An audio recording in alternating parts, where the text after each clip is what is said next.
Problem ఎక్కడొస్తుందంటే వేదం మాత్రమే చదువు అనే ఒక మబ్బులో బతికేస్తుంది మన సమాజం. వేదం మాత్రమే చదువు కాదు. ఈ రోజున మెడిసిన్ ఒక చదువు అండి. హ్మ్. ఇంజినీరింగ్ ఒక చదువు. మరి ఇవి కాకుండా మిగతా వృత్తులు చేసుకునే వాళ్ళ విద్యల కింద అంటలేదా? పాలిటెక్నిక్, ఐటీఐ అని చెప్పేసి చదివి అవి కూడా చదివి చేస్తున్నారు. అవి కూడా విద్యలేగా. విద్యలే. పోనీ అవే కాకుండా పక్కన పెట్టేద్దాం. అసలు ఇవేవి చేసుకోకుండా టైలరింగ్ చేసుకుని బతికేవాళ్ళు అది విద్య కాదా? విద్య ఇది కూడా ఒక జ్ఞానమే నిజంగా. కదా! నేర్చుకుంటే వచ్చేదే కదా!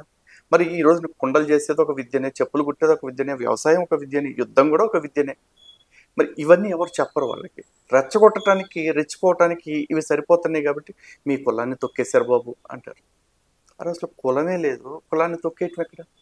అక్కడ ఉన్నది వృత్తి మాత్రమే.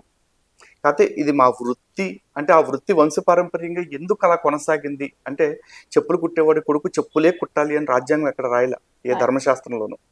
కానీ చెప్పులు కుట్టేవాడిని చూస్తూ చిన్నప్పటి నుంచి పెరిగిన వాడు వీళ్ళకి ఏమనిపిస్తుంది, మా నాన్న చేసే పని నేను కూడా నేర్చుకుంటే బాగుంటుంది అనిపిస్తుంది. అలాగే వాళ్ళ నాన్నకి ఏమనిపిస్తుంది, ఈ పని నా కొడుకు ఇప్పటి నుంచే నేర్పిస్తే పెద్ద అయ్యేపటికి వీడు ఇంకా ఎక్స్పర్ట్ అవుతాడు అనుకుంటాడు.